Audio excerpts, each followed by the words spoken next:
do believe that we are live. Buenas noches, gente. This is, as always, Isidro Montalvo Espinosa, broadcast coordinator for Liga Nacional Puertorriqueña en Vivo. With me, as always, is my co host, the redoubtable Luisa. How are you doing? Good evening. I'm doing very well. How are you doing? Fairly well, I would have to say. It's been a long week Okay. already. Yeah. I guess we are on Friday, but boy, this weekend's going to have to be pretty good to make up for the past 5 days, is what I'd say. At least you, at least you got an extra day for it. That is true. Although in true Dro fashion, I probably will be working through part of that day, Yeah. so there is that. Yeah, it's funny. It's almost like calling it Labor Day instead of Workers' Day. Makes Uh-huh. you maybe feel slightly differently about the prospect of working on it. Yes, that's true.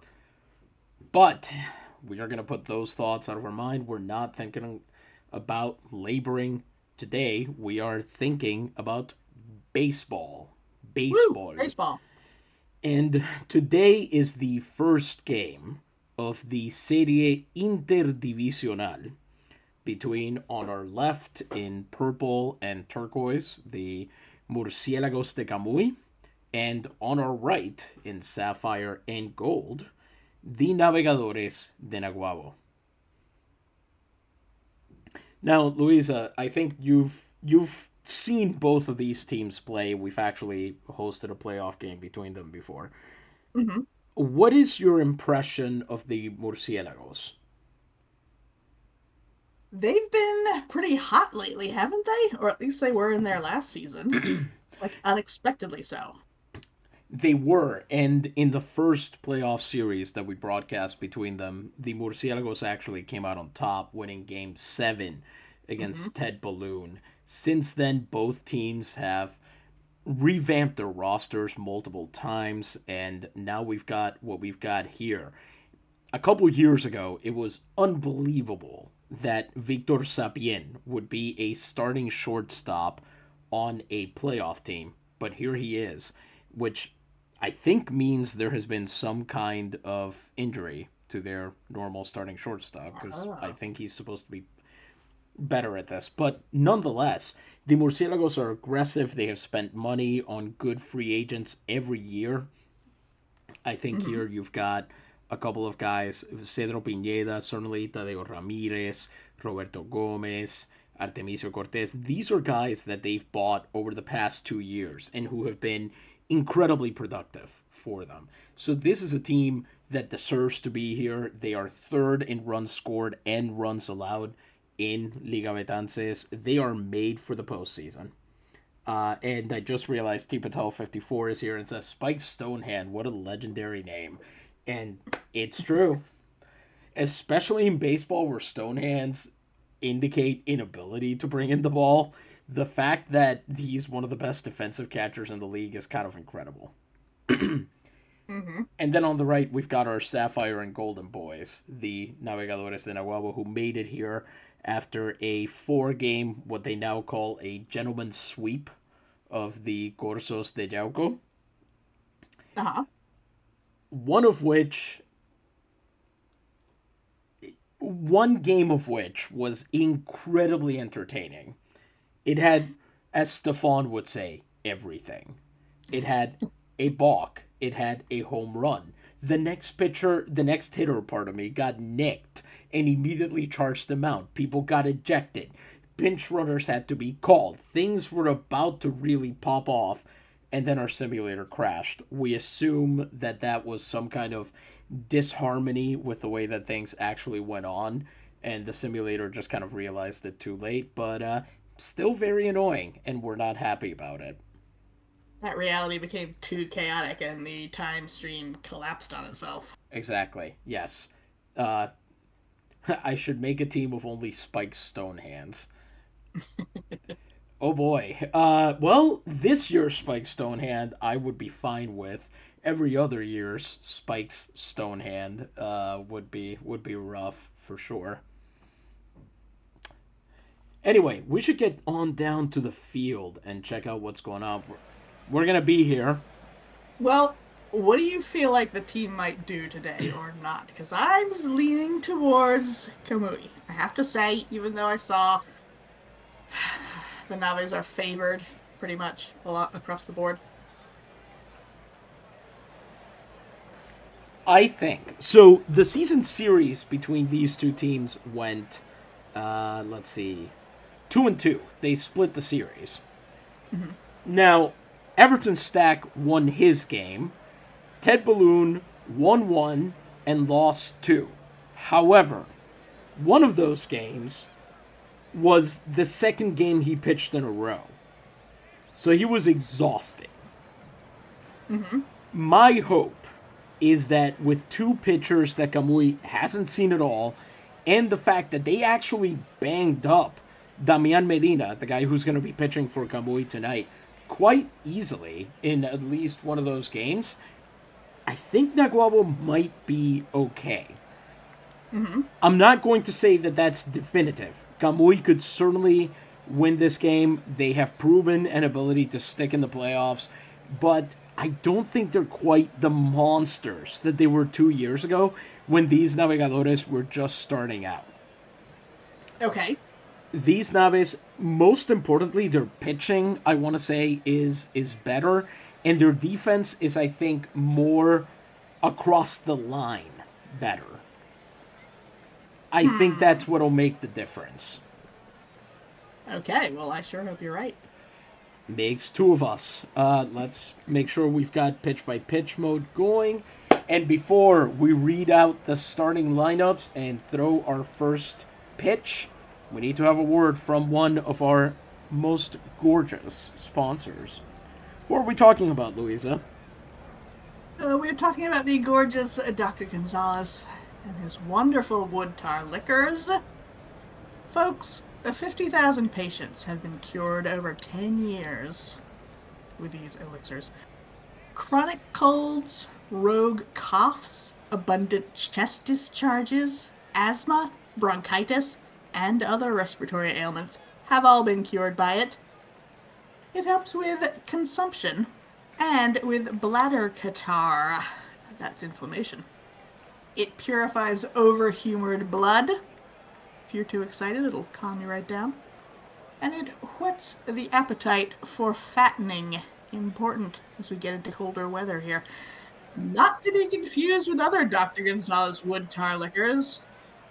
Except no substitute. And, of course, it is sold in all good pharmacies, especially Sam's own Farmacia Guilhermetti at the corner of Calle de San Francisco and Calle de la Cruz.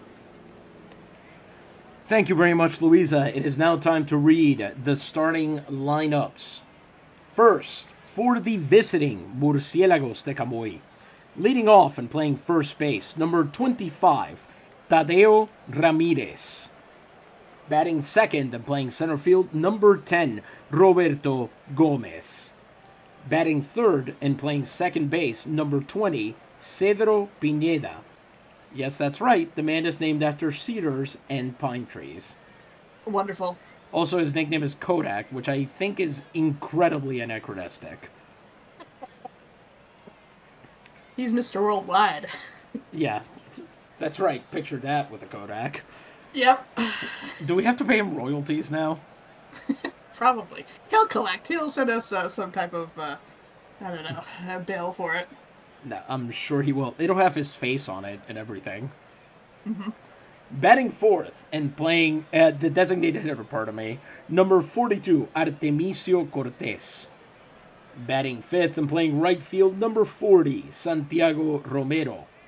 Batting sixth and playing third base, number 5, Luis Rodriguez. Batting seventh and playing left field, number 11, Javier Benavides. Batting eighth and catching, number 19, Francisco Prado. And batting ninth and playing shortstop, number 6, Victor Sapien.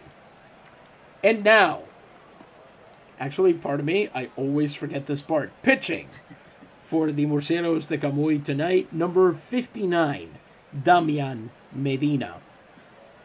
Damián Medina, by the way, his nickname is El Miedo, the Fear. Because he's a Metal Gear Solid villain. He does look very serious. He does. I mean, you have to be very serious to go out there pitching with that facial hair.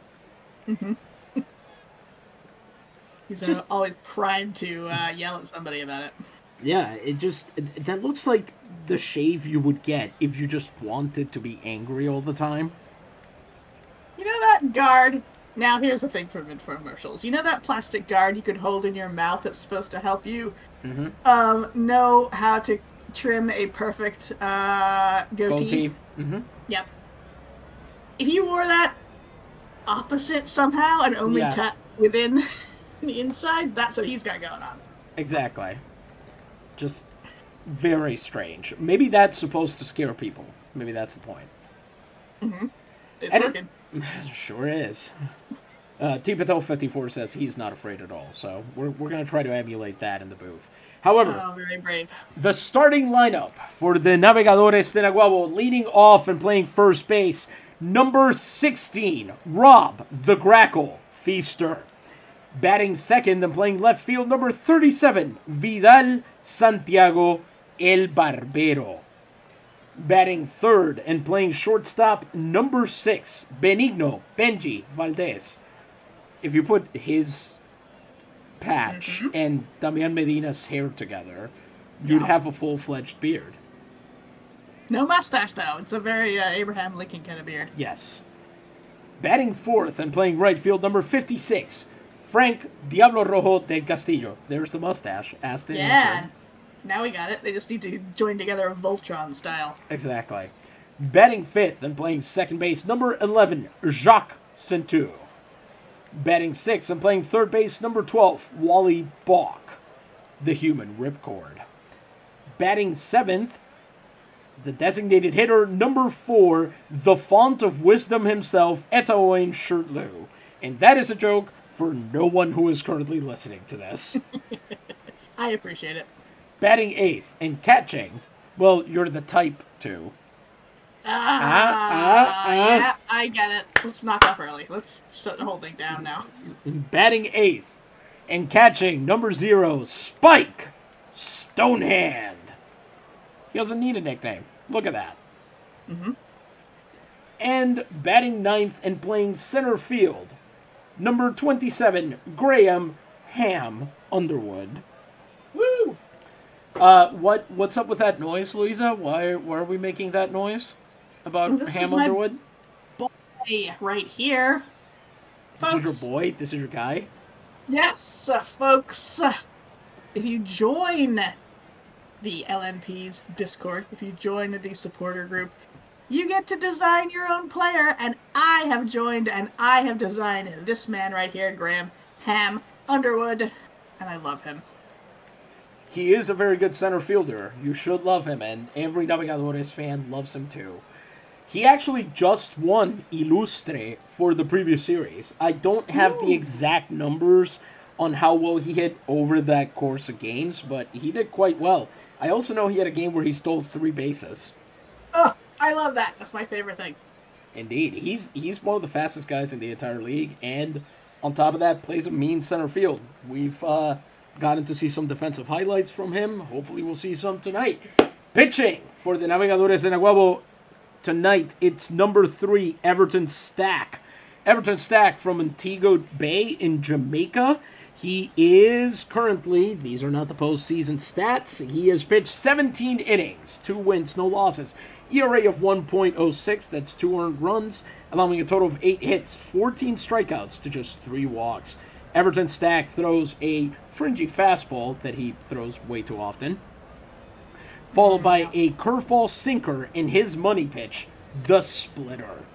He will face, leading off, Tadeo Ramirez, who is currently hitting 154 in the playoffs, OPS of 445, no home runs, no runs batted in, so no taters and no stakes. Let's see what we've got today.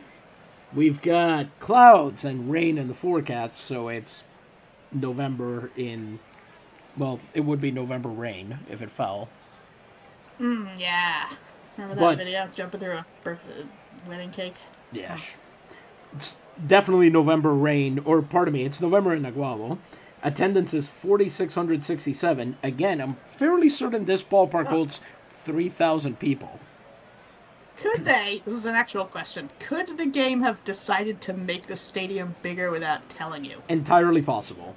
The temperature is relatively cool, 23 degrees, and the wind is blowing out to center, so Ham Underwood better keep his head on a swivel.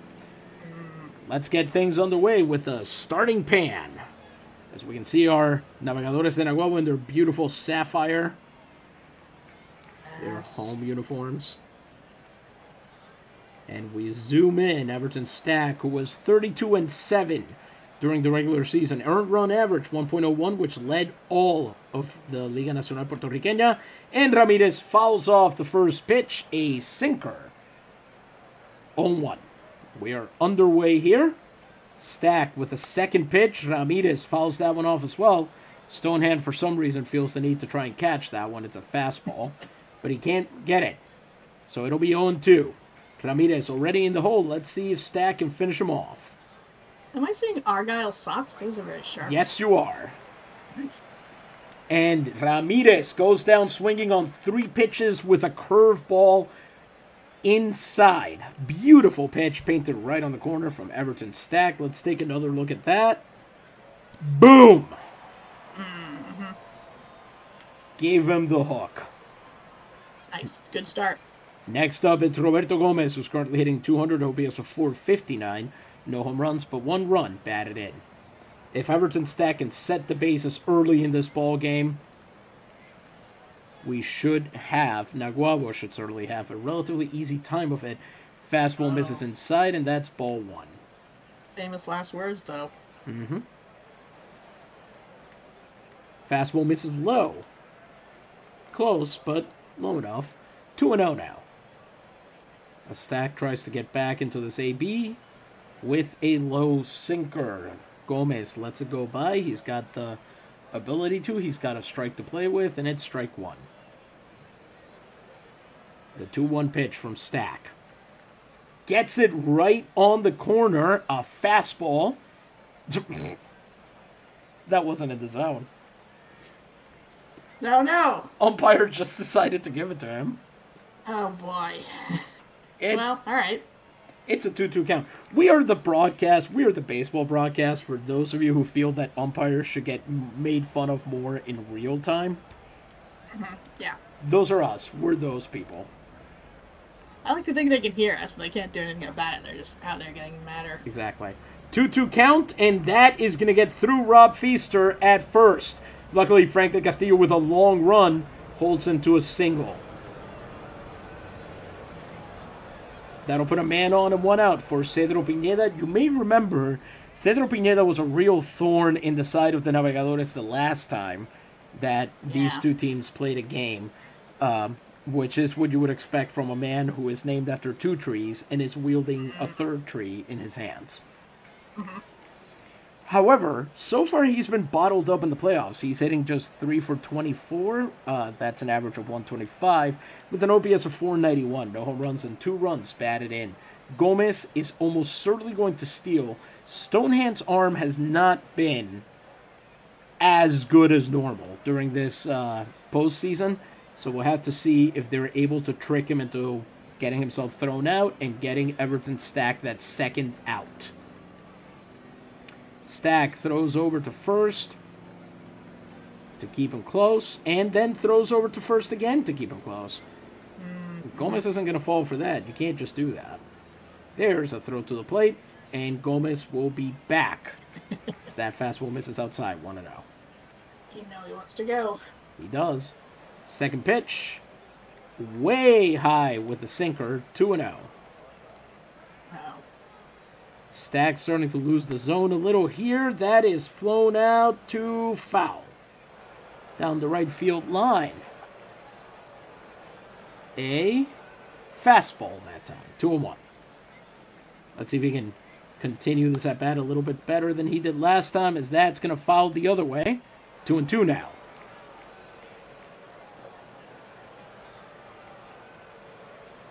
sinker, that time fouled away. Let's see. He's got him on 2-2, 1 on, 1 out. This might be time to break out the split finger, Everton.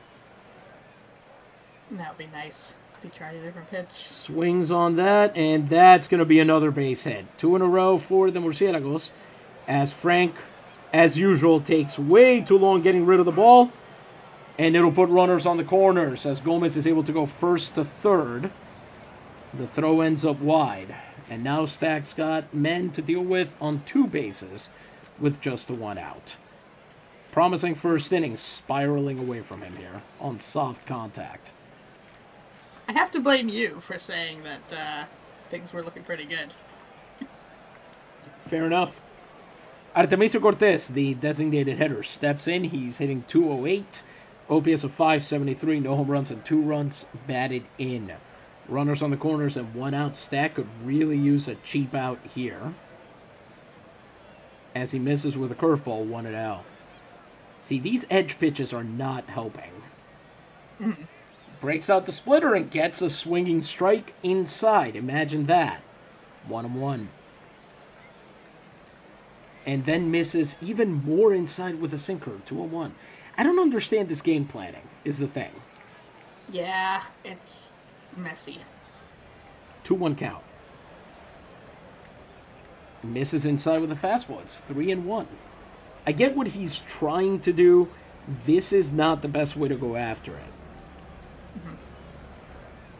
And I don't know, Stack was just such an ice-cold guy as he walks him on 5 pitches there to load the bases. Jeez.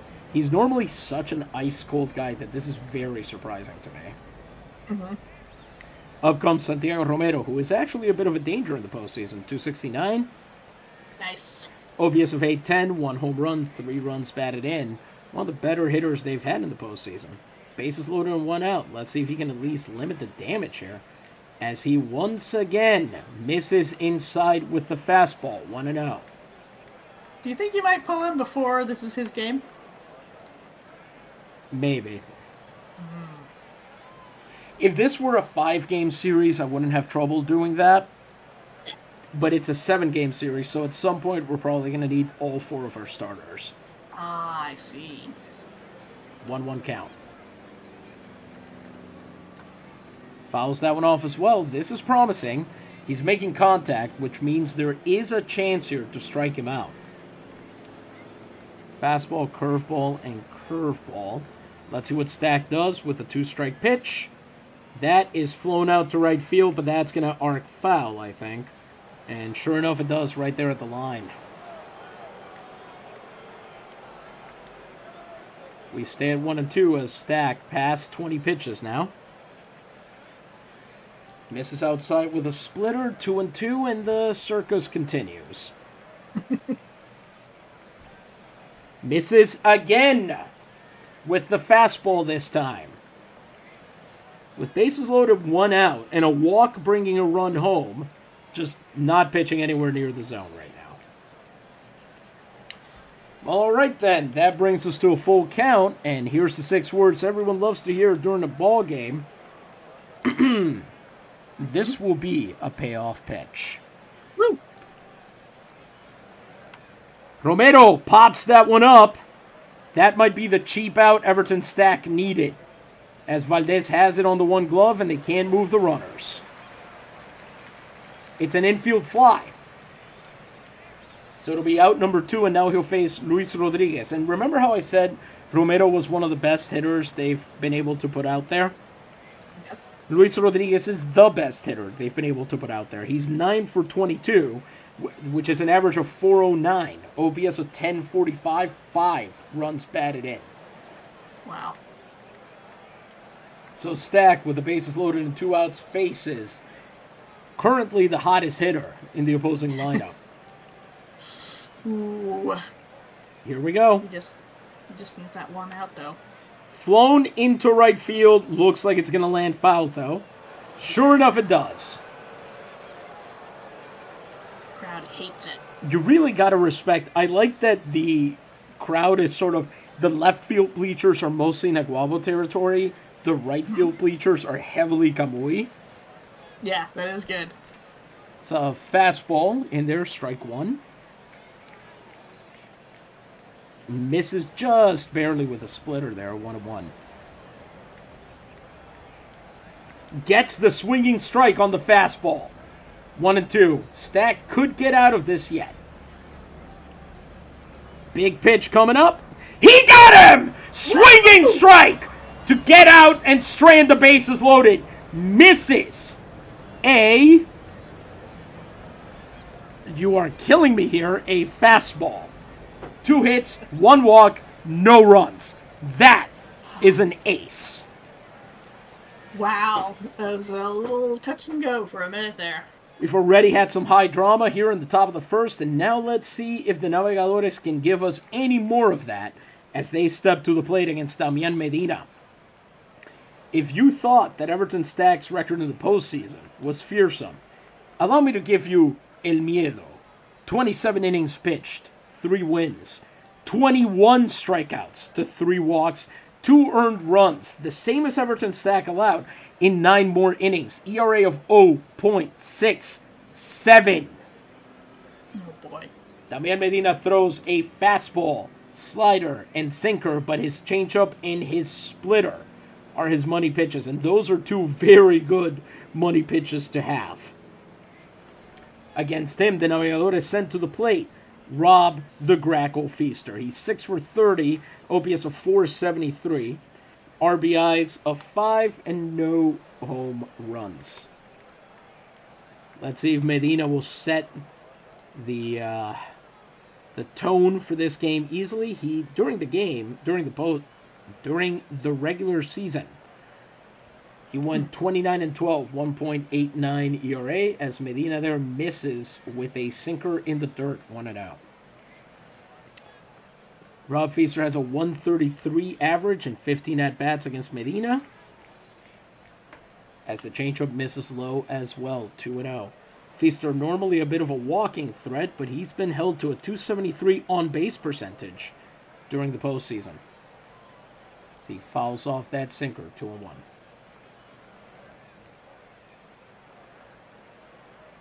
Let's see, are they giving him that strike? He misses with the slider, 3-1.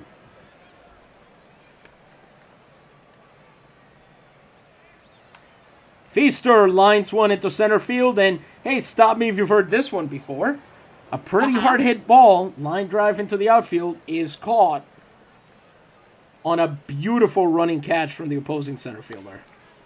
Mm-hmm.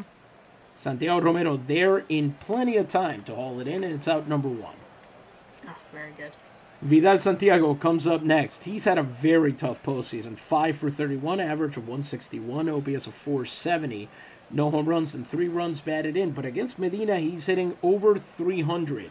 13 at-bats. 1 out, no one on base. Let's see if Santiago can at least get in a long at-bat, which is not a specialty of these Navegadores. Changeup misses low and inside, 1-0. Medina, sure he can get strikes out of the Navegadores, is not bothering to throw them himself, as that splitter is fouled off, 1-1.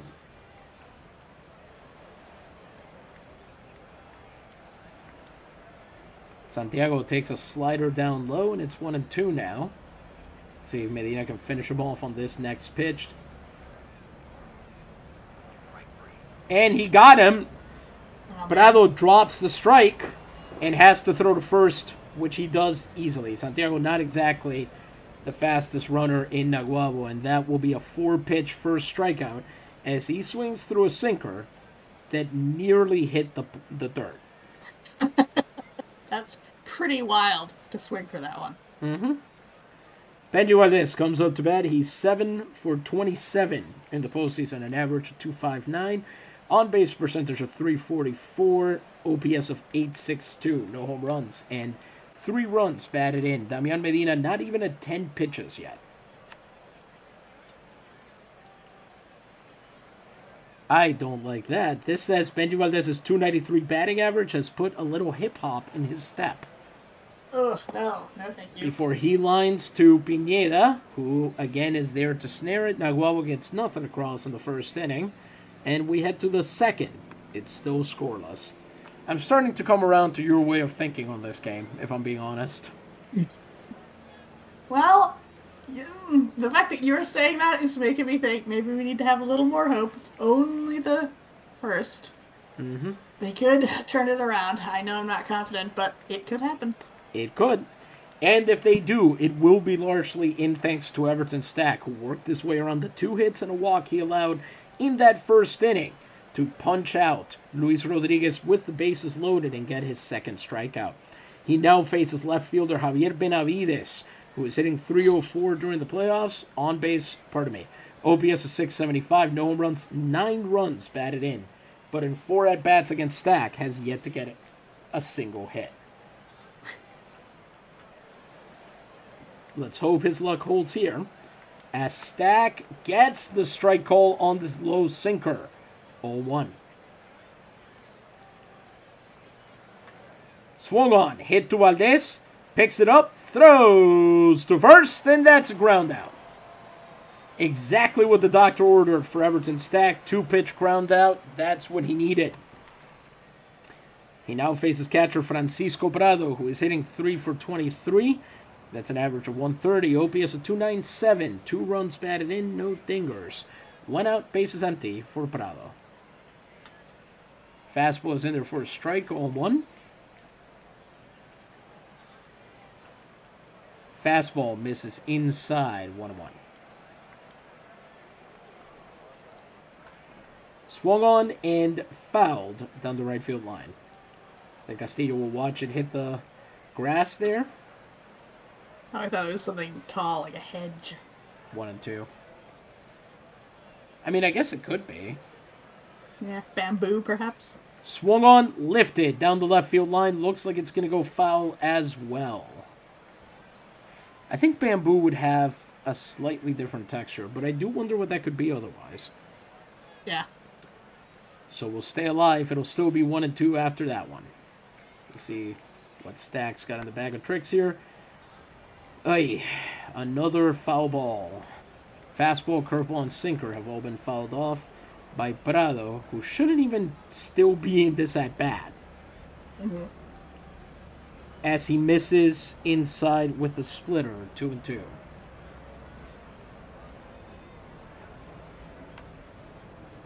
Dear Lord. Prado fouls off another one, and we are 8 pitches into this at-bat. Oh, boy. Lines that one into center field. Ham running in to grab it. He's got it. One-handed catch out there.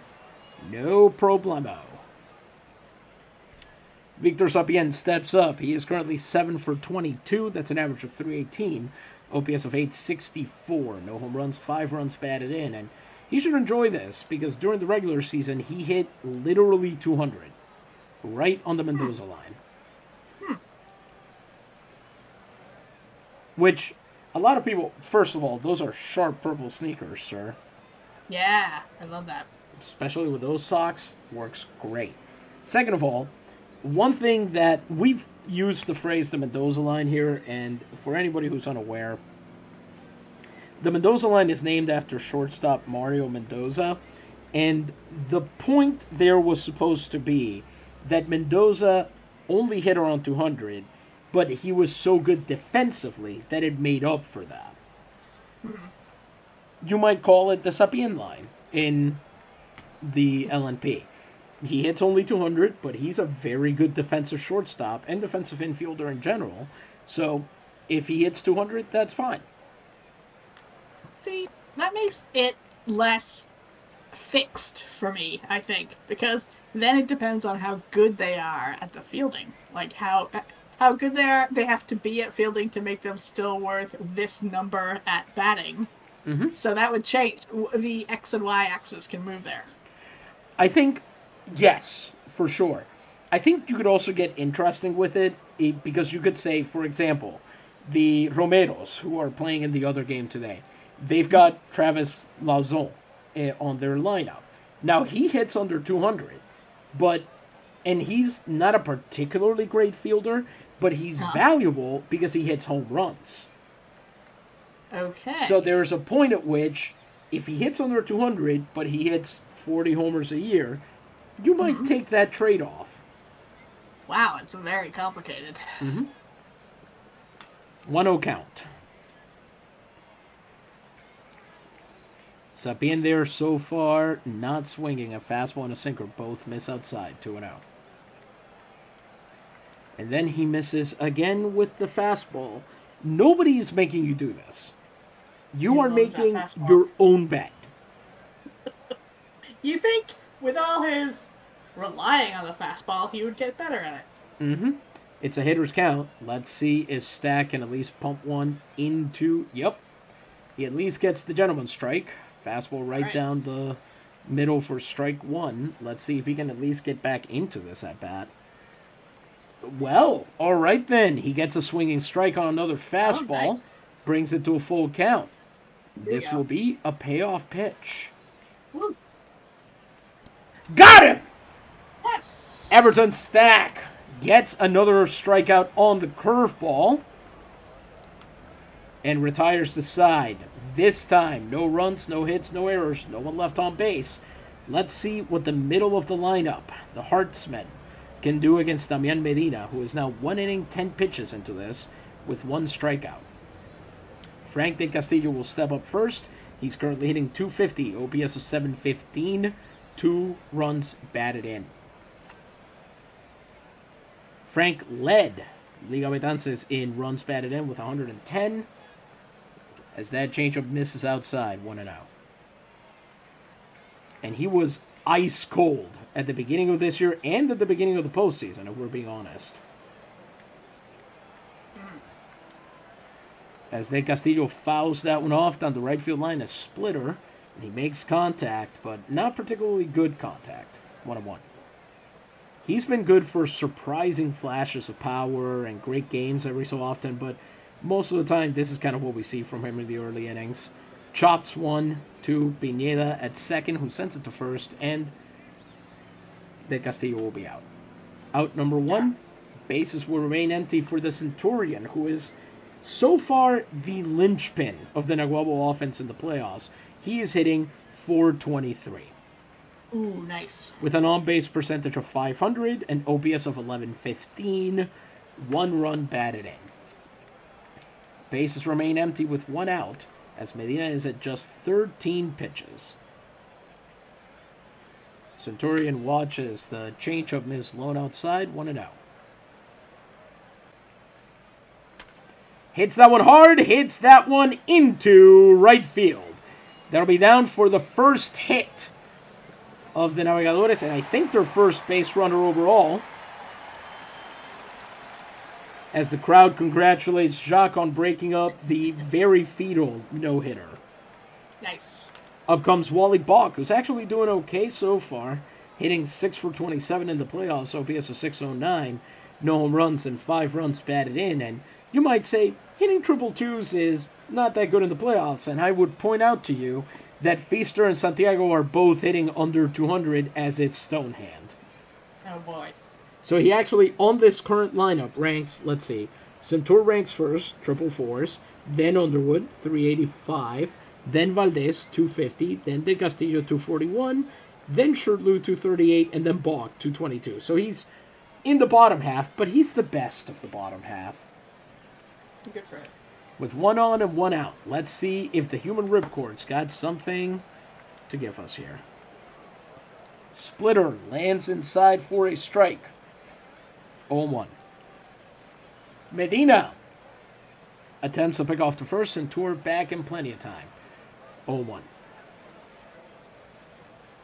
As there goes Centur, and he is going to get cut down at second. Prado does have a pretty decent arm, so he tried to steal off of Medina there, but it did not work out. Bases remain empty with 2 outs now for Wally Balk. 1-1 count. Oh boy. Swung on, lifted into right field, but fouled.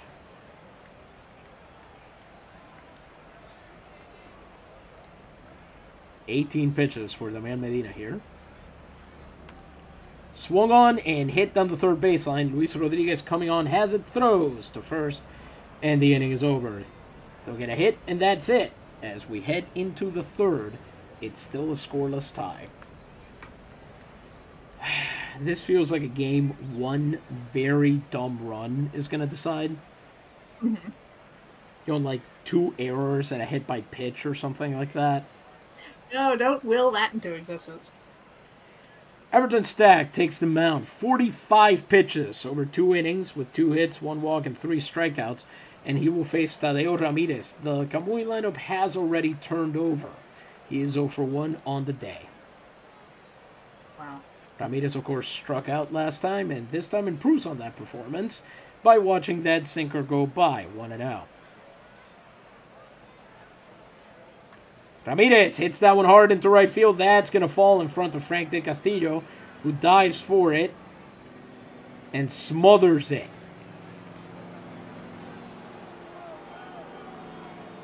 That'll put a man on for Roberto Gomez, who is 1 for 1 on the day. Let's see if they try to send Ramirez here. With a man on and no outs. Oh, he's showing bunt. And fouls it off, 0-1. A splitter that time. Stack follows that up with a pickoff throw to first, but the runner is safe, 0-1. There goes Stonehand, and he's got him. Nails him at second, and that's out number 1. Roberto Gomez Tadeo Ramirez cannot complete the steal. Let's see what Gomez does now that he can't just bunt a man over. Nice. I think he can bunt for a hit, though, as he swings on that. Another base hit through Rob Feaster's normally very dependable defense at first base. Frank de Castillo unleashes the throw there, and it'll go to Valdez on the relay. It's a double for Roberto Gomez, who has his second hit of the night. Up comes Cedro Pineda, who is also 1 for 1 on the day. Comes up with a man on second and 1 out. Let's see if they approach him a little bit differently here. Now that Stack is on 50 pitches. Gets a strike on the fastball, 0-1. Gets a swinging strike on the splitter, 0-2. Pineda now in the hole. Let's see if Stack can finish him off here. Not quite. Got a little bit away from him. He got a little bit confident after that splitter strike was that low. What are you doing, my man? You cannot throw the curveball there. Do you see where it is? I do see it all the way down on the ground there. Almost hitting his foot. Exactly. 1-2. And now he's just being playful. Misses away with the sinker, 2-2. But he gets him in the end. Nice. 4th strikeout for Everton Stack with a splitter down in the zone, and he will now face Artemisio Cortez, who walked last time he came up. Cortez hitting .303 with runners in scoring position, so you can see why maybe they don't want to give him anything to hit. As he checks the swing on that first fastball, 1-0. Swings on that one and lifts it into left field, but that is going to land way foul. Strike 1. A fastball that time. Cortez hits that one into left field. That one looks like it's going foul as well. And it does. It's called strike 2. A curveball this time. Let's see if once again, with a batter on 2 strikes, Stack can prove. Dear Lord. Misses low with a fastball, just barely. Looks like he was actually trying that time. It'll be ball 2, so that evens the count. 2-2, 2 outs, and a man, of course, on second. Got him! Everton Stack finishes all 3 innings with a strikeout. His 5th of the night. The Murciélagos get nothing and strand the man at second. But they are on 4 hits, so sooner or later, things are going to happen. They have to. They almost have to. Yes, indeed. This is gross, but there is I'm trying to remember which Korean TV series. I want to say it's Reply 1994, I believe it is. I might be wrong about which one it is. Where Okay. a baseball coach describes his philosophy for hitting as if you keep farting, you're bound to poop eventually. Oh, God. That's much less inspiring than you miss 100% of the shots you don't take from Mr. Gretzky. Yes. I would note that he played a different sport, though. The idea is the same. You gotta keep trying, right? I suppose, yes. But I do think it is, if ingloriously phrased, it is a memorable phrase. I suppose that's true. Medina has faced the minimum through 2 innings and is on 19 pitches. For the record, once again, Everton Stack is on 60. He will now face the bottom of the lineup, starting with designated hitter Eto'o Shirtlu, who is in the playoffs, hitting .238, OPS of 6.23. No home runs and 2 runs batted in. Damián Medina, through 2 innings, has allowed a hit and has a strikeout. Shirtlu grounds out to Pineda. This should be an easy ground out, and it is. 1 pitch, 1 out for Damián Medina here in the third.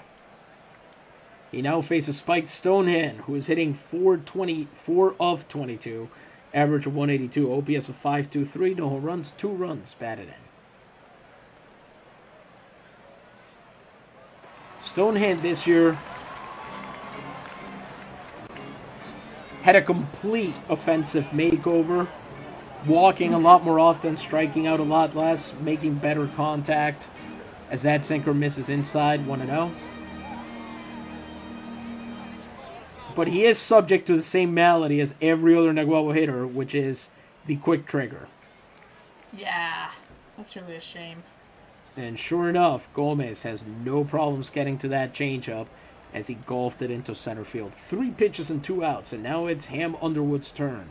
He is coming off a deliriously hot streak and still has a .385 average with a .909 OPS. 6 runs batted in. Let's see if he can at least give Medina something to think about with the bases empty and 2 outs. Come on, Ham. As that slider misses up and in, 1-0. Remember that guy Travis Lauzon I just told you about? Mm-hmm. He just hit into a double play. You know, the guy that I said it's okay if his numbers are low because he hits a lot of home runs? Yeah? Yeah, I just grounded into a double play. Oh, jeez. Misses a slider right down the middle. Woof. Ah! Come on! 1-1. Watches another pitch, this time a splitter, miss inside, 2-1. Jeez. You can't just watch all of them, because some of them are in the zone. Yeah, that fastball I think he thought would land outside, but it's in. Yeah. That's strike 2. Now let's see if he'll protect the plate a little bit, or more likely, strike out. Oh, hello! Hits that one hard, but Gomez appears to have tracked it down, puts the glove up, and the inning is over. A well-hit ball, but right to a fielder. We're through 3.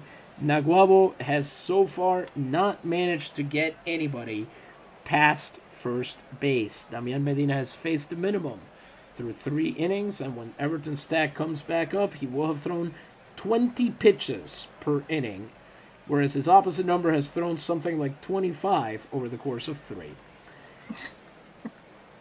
But Ham really proved you wrong there, though. He did. In that he didn't swing at everything to his detriment. I mean, he did swing on a good pitch, and he laid good wood on it. It just happened to be right at a fielder. Yeah, I guess that's true. I really wanted him to hit that one that was right down the middle. I felt like that could have been something great. It should have been, but, you know. Yeah. It's sometimes you think, oh, that's... He may have thought that slider is going to break a lot harder than it did, didn't realize it was going to hang, and so by the time he would have made up his mind to swing, it would have been too late. At any rate, before we continue with what might be a very tragic loss, the way this game so far seems to be going, we are going to read a word from another of our beautiful sponsors. Louisa, the booth is yours. I will be right back. Thank you. Folks, I want to tell you about Atkinson's White Rose.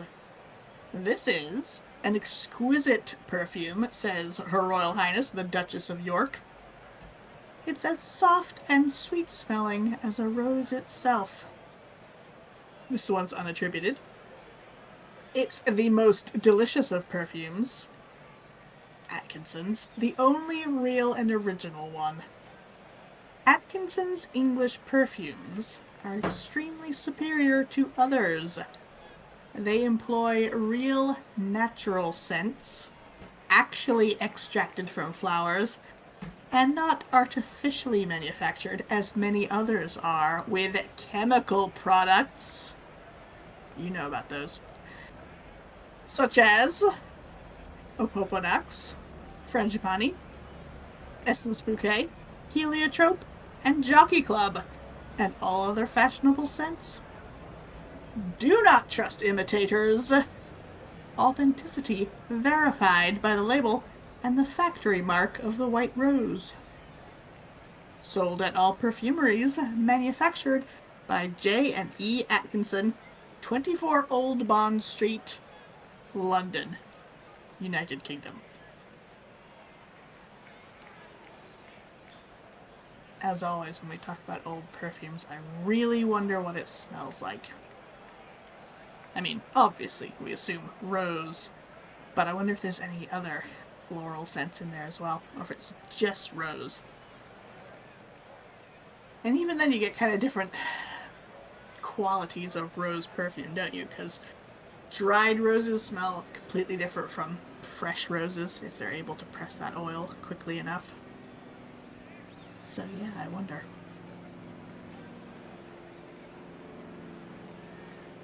I also wonder if we're talking about perfume, as we've talked before about other perfumes, if this is concentrated enough for you then to mix some into your own, hair oil, face cream, soap, that sort of thing.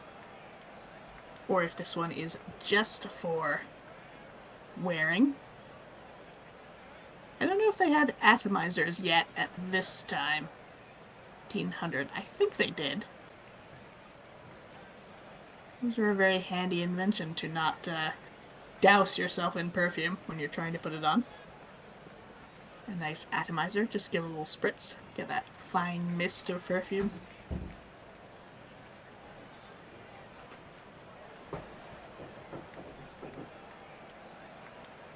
It kind of implies, from the name, that Atkinson's made other scents, other perfumes, but I haven't heard of it, so I don't know of any.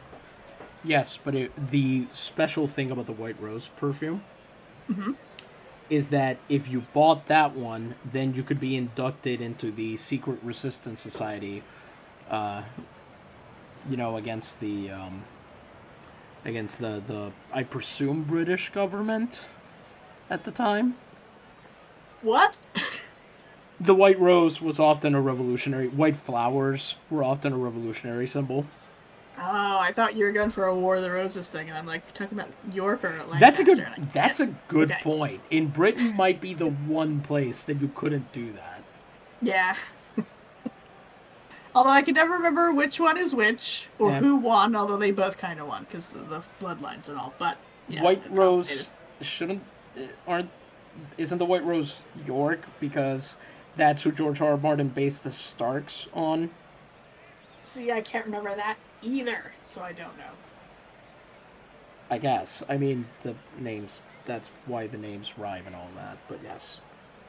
Okay. That's my understanding, that's why they're called the Starks and the Lannisters, because it's York and Lancaster, but not quite. Okay, I can believe it. Alright, here we go. We're in the... Oh, sorry, forgot another thing. Mm-hmm. Of all of the scents that you just named... Yes. Would you... If you were being shown perfumes, right? In a showroom, in a store, and somebody showed you a perfume named Opoponax, would you not immediately assume that it was some sort of medication?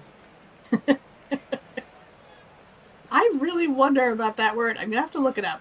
To me, it sounds like it might be, like, it sounds like a lot of place names you get along the east coast of the United States. So I wonder if it could be a indigenous word in a language that I'm not familiar with, and if it could be a plant like that, but I don't know. But that's what I would assume hearing it. That's a good point. I do not. I did look this up, but I do not remember exactly what it was. Okay. For those of you who may be unaware, I have to translate these commercials from the Boletín Mercantil de Puerto Rico, which is a real newspaper that existed and had these commercials there. I don't remember if this is one of the ones that is actually from 1904. I want to say that's true because I'm pretty sure that's all the issues I've looked at in the past few months. At any rate, we're here in the top of the fourth. Everton Stack, 60 pitches over 3 innings, 4 hits, 1 walk, and 5 strikeouts. And he will face Santiago Romero, who is 0 for 1 on the day. No time like the present. Yep. I was going to say, of all those names, I'm pretty sure Jockey Club is still in business. Not sure about the others. That would make sense. Fastball down there, 0-1. Romero grounds out to Feaster. He dives for it, has it, launches to Stack, and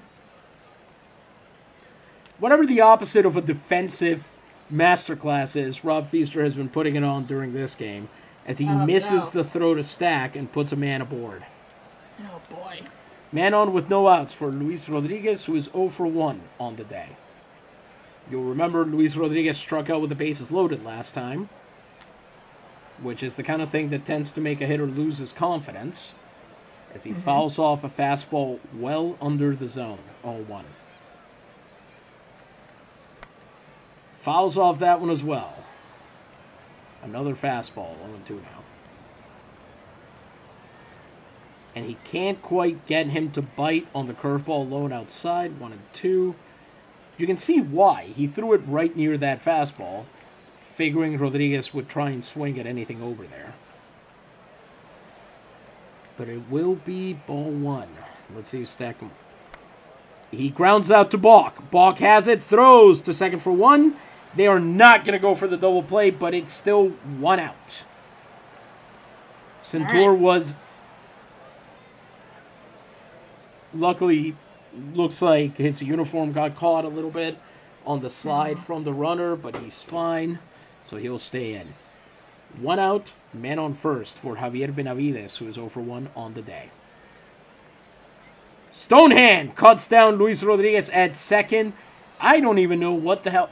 Honestly, he might have been fine if he'd just gone back to first. With how out he was.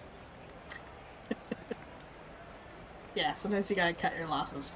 Yeah, and on top of that, it's a called strike with a sinker on Benavides, 0-1.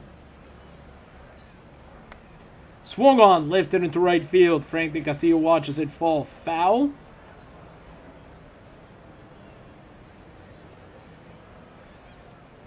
And that'll be strike 2. Javier Benavides in the hole here.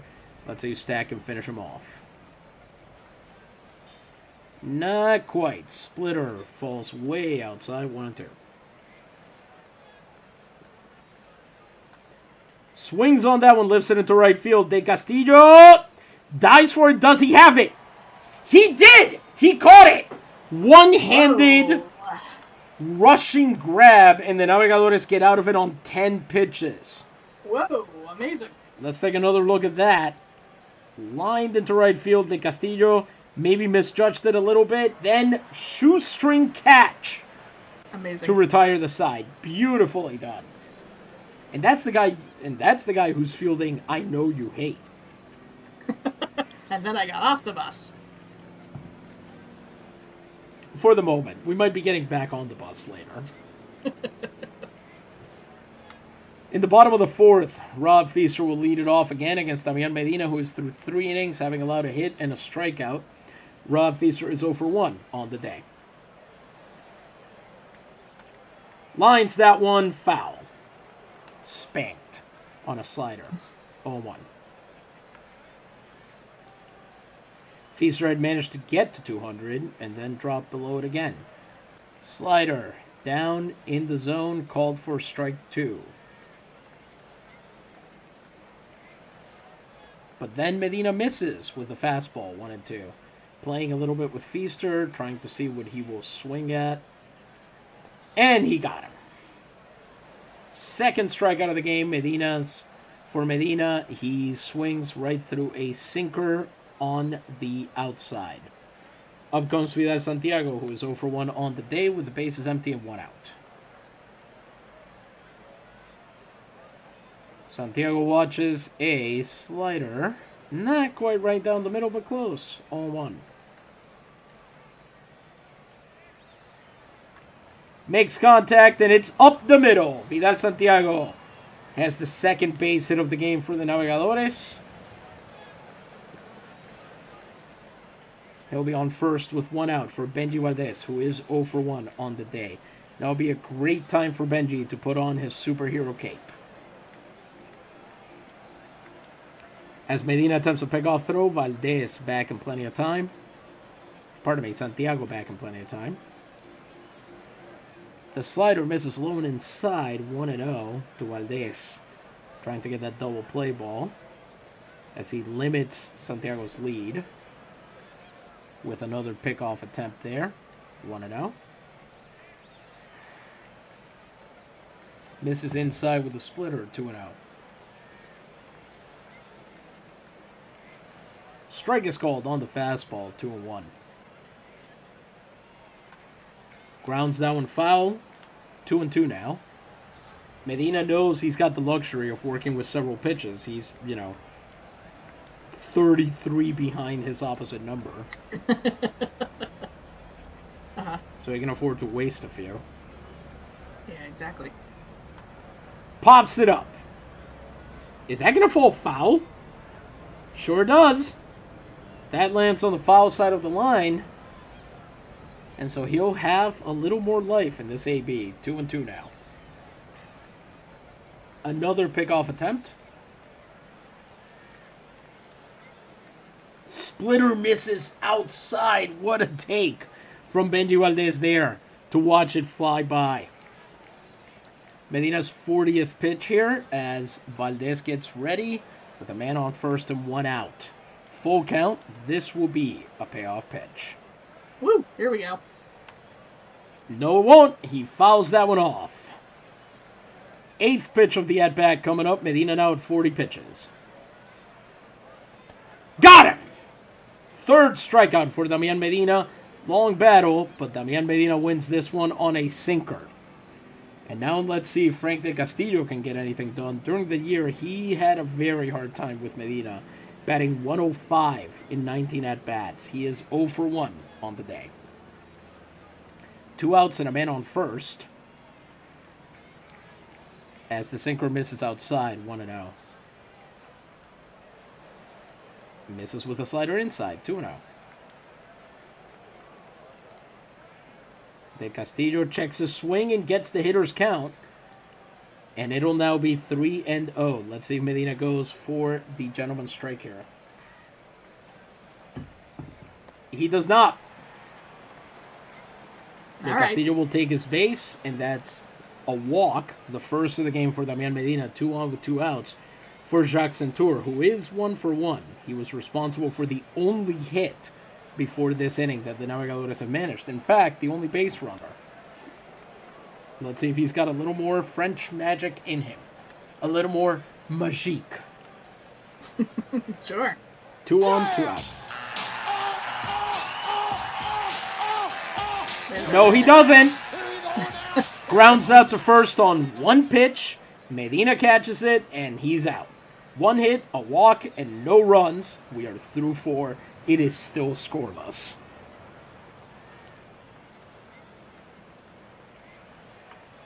Hey. We head into the top of the 5th. Everton Stack, 70 pitches over 4 innings.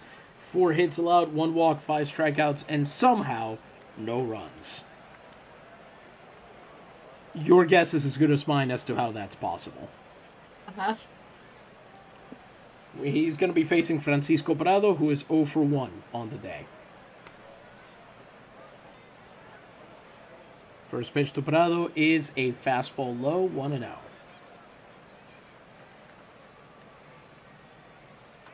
Prado sends that one foul down the right field line. Makes a little bit of early contact there. Maybe expected something else. 1-1. Fouls that one off behind the plate. 1-2 now. 2 strikes again. Let's see if Stack can finish him off. Got him? Wow! A sinker just painted on the outside corner for his 6th strikeout of the night.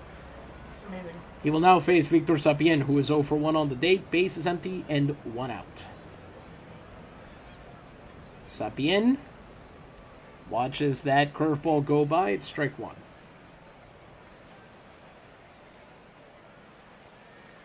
Strike 2 called on the fastball. Thought for sure that was too low. The umpire didn't see it that way, though. So he's got 2 strikes on Victor. Let's see if he can finish him off here. Alrighty then. Curveball misses way outside. So that won't be a 3-pitch strikeout. See if he'll challenge him again here. Oh boy. We're back to playing with our food mode, I see here. Uh-huh. Sinker misses inside, 2-2. Got him! Sinker down low and gets the swinging strike. Number 7 on the night for Everton Stack, and he will now face Tadeo Ramirez, who is 1 for 2 on the day. 2 outs, bases empty for Everton Stack. Oof. In the dirt with the sinker, 1-0 now. Misses again with the curveball, 2-0. Ramirez lines that one foul down the right field line. Ask me how I knew it was foul off the bat. 2-1 now. Fastball. Ooh, he got lucky on that one. Fastball down the pipe, and it only goes for a foul ball. Mm-hmm. God is smiling upon you today, Everton. Speaking of famous last words. As he misses low with a fastball, 3-1. Jos and Perez are ready. Ooh, full count here as he gets the fastball just high enough for the umpire. This will be a payoff pitch. Got him! Everton Stack strikes out the side with strikeout number 8. A clean inning for the Navegadores, and he may have just bought himself inning 6. We head into the bottom of the 5th. Damián Medina through 4 innings on 46 pitches, 2 hits, 1 walk, 3 strikeouts, as he faces Wally Bach, who is 0 for 1 on the day.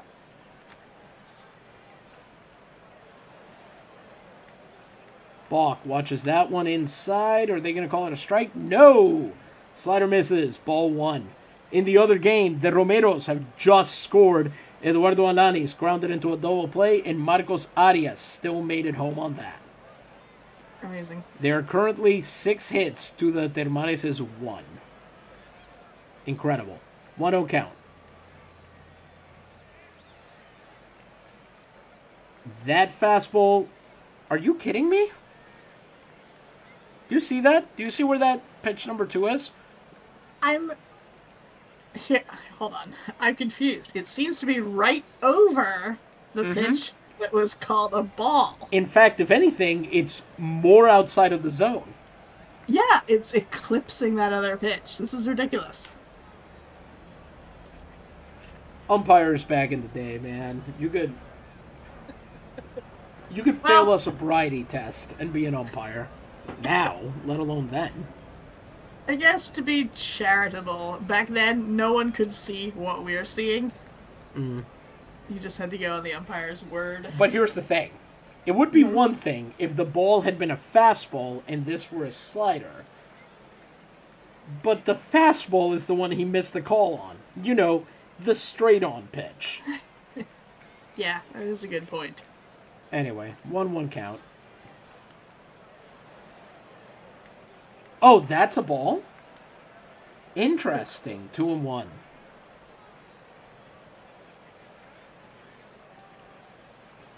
Swings through that one. Ain't no mistaking it. A swung Strike at the splitter. 2-2 now.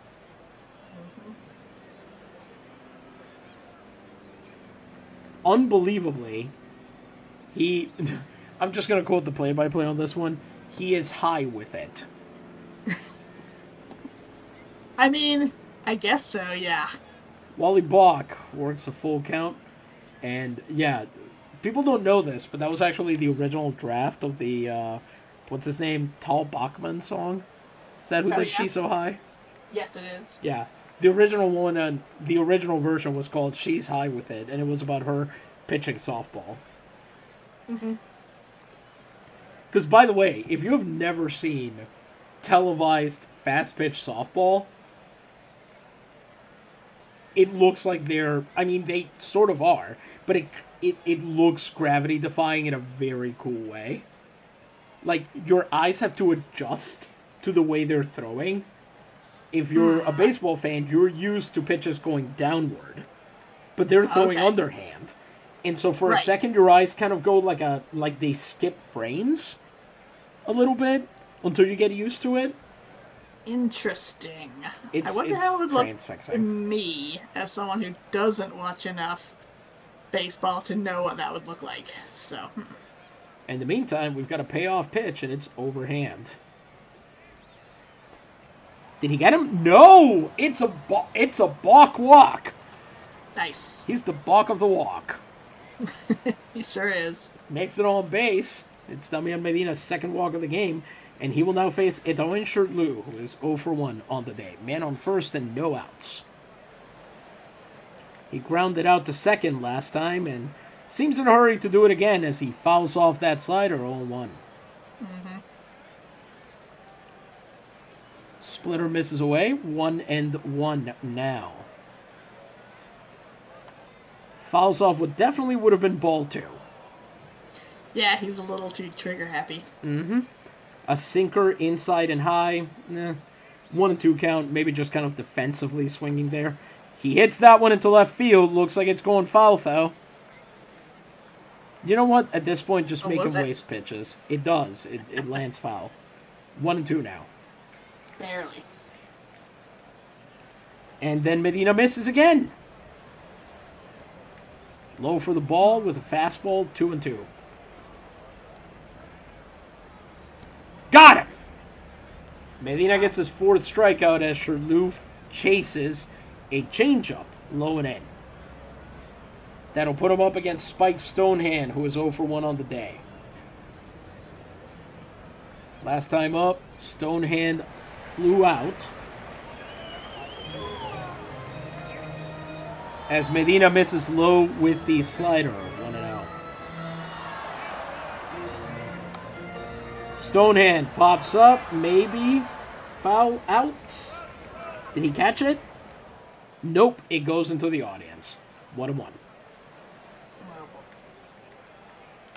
Stonehand grounds out to the pitcher. Are they going to go for 2 here? They could. And they do successfully. Oh, man. The 2 slowest runners happen to be the ones making the play happen. So the Navegadores get nothing after that walk.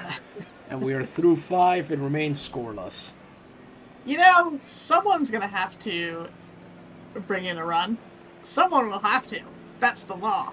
Yes. That is the law. Though I would remind you that these are the Navegadores who last year got swept out of the national championship, and the last game lasted 22 innings, 21 and a half of which were scoreless. That's no good. Everton Stack back out for the 6th inning, 85 pitches over 5 innings, which is actually a fairly reasonable pace. 17 pitches an inning is fine.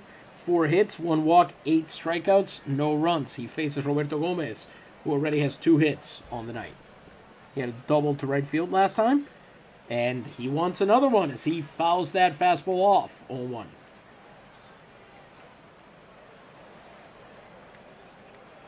Fastball misses low, 1-1. Termales just tied it in the other game. Gary Malandon for the Termales. Misses low with a sinker again, 2-1. Gomez somehow manages to check his swing and still hit the ball and foul it off. That's funny. It really is. 2-2 count. He fouls that one off as well. Stack now at 90 pitches.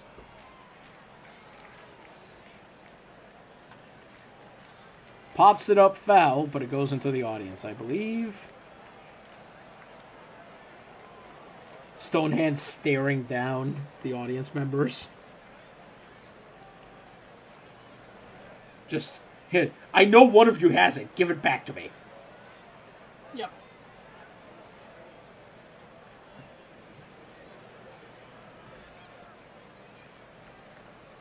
Two count. And he missed. Sinker very inside. So it'll be pitch number 8 coming up. A payoff pitch here. As Stack apparently just doesn't feel like getting out of the 6th inning. That is hit incredibly hard. And Roberto Gomez will easily have his 3rd hit of the night. A double or even a triple. Depending on what Santiago does here. It's going to be his 2nd double of the night. All right. The go-ahead run is at 2nd, and Everton Stack's got to decide what to do here. He'll need some cheap outs to get out of this one, with a man in scoring position and no outs. Cedro Pineda comes up. He is 1 for 2 on the day. Fastball is in there, 0-1. That is bounced to Valdez. He's got it. Makes the throw over, but Roberto Gomez will get to 3rd on that one. With 1 out and the go-ahead run on 3rd. Artemisio Cortez, who is 0 for 1. Everton Stack here needs the strikeout, needs the pop out, needs something that stops that run getting home. Look for a lot of low pitches, I would say. Attempts at getting a ground out here. Mm-hmm. What'd I tell you? There goes Bach, throws to 1st, and that's a 1-pitch out. That is exactly what they wanted to see happen. Nice. You can't run Gomez on that, and the fastball works in his favor here. On 96 pitches, he will now face Santiago Romero, who is 0 for 2. Not out of the woods yet, with a man on 3rd and 2 outs. Romero, that's almost an insulting check swing there. Oh, I'm going to pretend to swing at it like I think it's going to be in the zone. We should do more fake outs in baseball. Exactly. 1-0 count. Misses the curveball, 1-1. As that curveball misses as well, 2-1. Does he get the strike? He does. He gets the fastball strike, and Stack here has a chance at getting out of this one. Oh, man. Not quite yet, he doesn't, as he hits the dirt with that fastball, and it's another full count. This will be a payoff pitch. I like that it's a do or die moment. He just threw it directly into the dirt.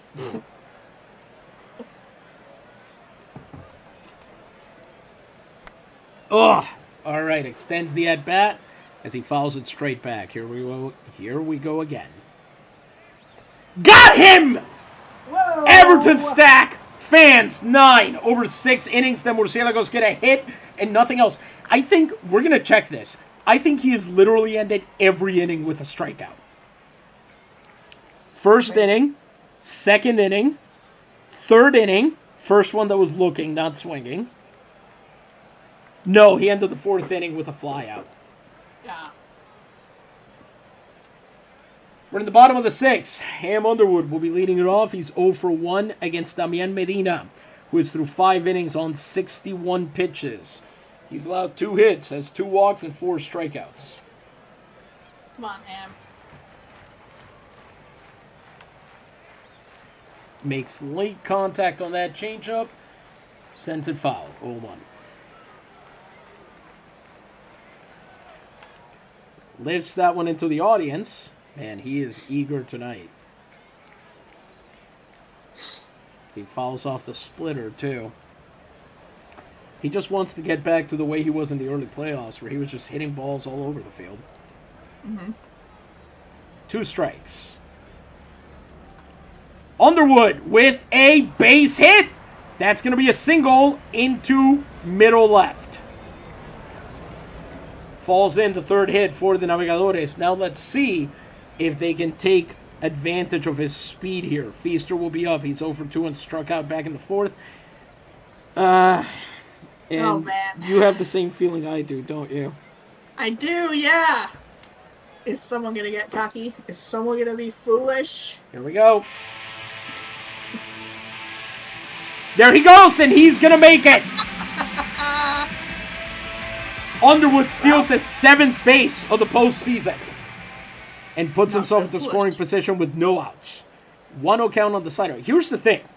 Stealing off of Medina is a great idea. Prado is a good enough catcher to make it less of a good idea, but Medina doesn't hold runners. He's not good at that. His pickoff move is terrible. All right, maybe Ham can finally bring something home. Let's see if this is going to happen. Feaster, 1-0 count. Is he going to get... He gets the strike call on the splitter, 1-1. Oh, my God. Cuts on a changeup that I would argue had already passed him by. A 1-2 count now for Rod Feaster. Got him. Second strikeout of the night for Rob. Iffy call, but sure. Vidal Santiago comes up. He's 1-2. Let's see if he can put some of the power in that bat to use. Medina now coming up on 70 pitches. As slider misses low, 1-0. Grounds that one out to first. Underwood will make it to third, but it'll be out number 2. Okay, all right. It's going to be top of the 7th. So we're going to have Jose and Catol ready to go in the pen. As Valdez comes up, if he can get something into the outfield down the gap, that'll bring the run home. And then at least this becomes a matter of protecting the lead. Yeah. Valdez comes up. He is 0-2 on the day. 2 outs and a man on third. Yeah!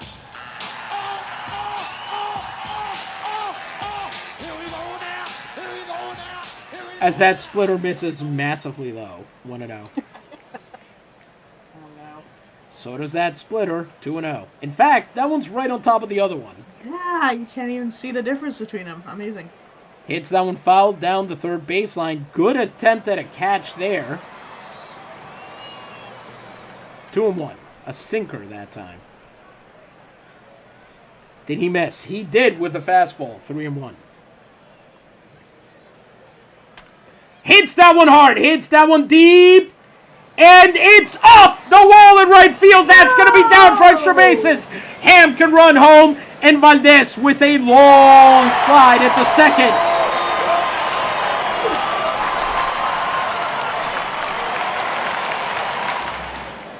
The Navegadores take the lead on their 4th hit of the night. They are up 1-0 as Ham scampers home. Valdez with a chance to tack on some insurance if Frank de Castillo, if the winds favor him. Let's say it that way. With a man on second and 2 outs, it's the Red Devil against the Fear.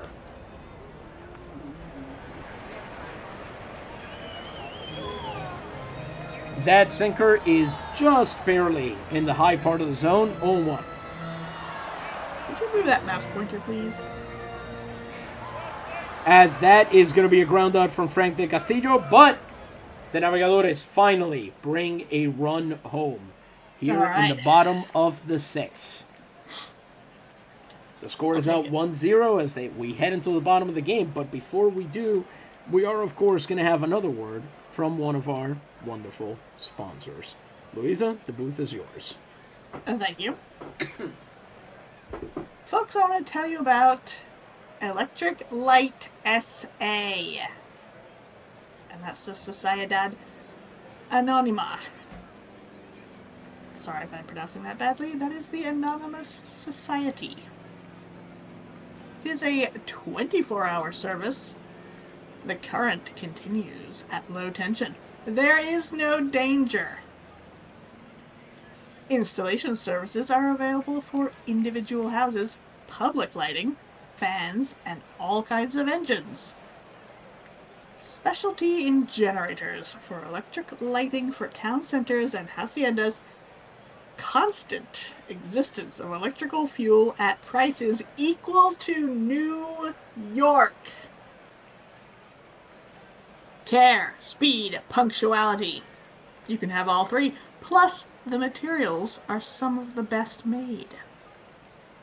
Call by phone and you will immediately have our employees to satisfy your needs.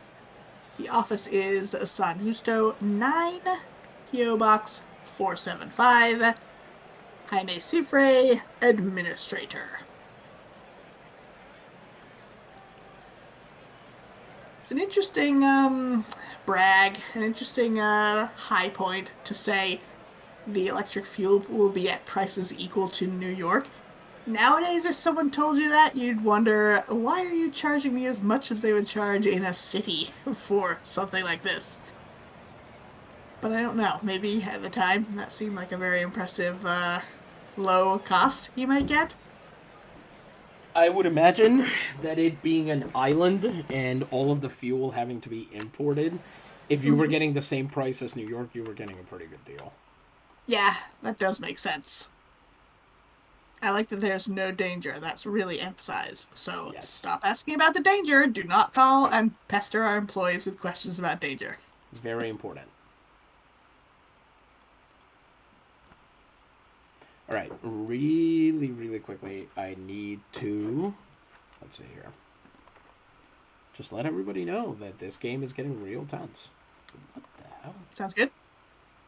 I'll say, I wonder when they started lighting baseball games. I'm sure that's well documented. I'm just I know, spitballing here. I should know this for... Well, no, listen, I'm trying to fill time while you are able to type. So I'm just saying stuff. No, I know, but I should know this. Is the thing. Let's see. And I know we've heard before in other ads for lights for haciendas and plantations that would help.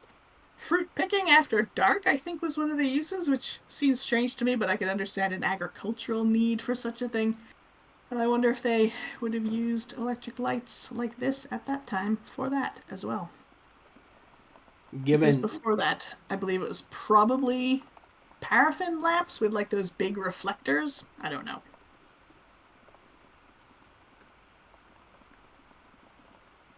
It's a mystery to me, the idea of running an orchard.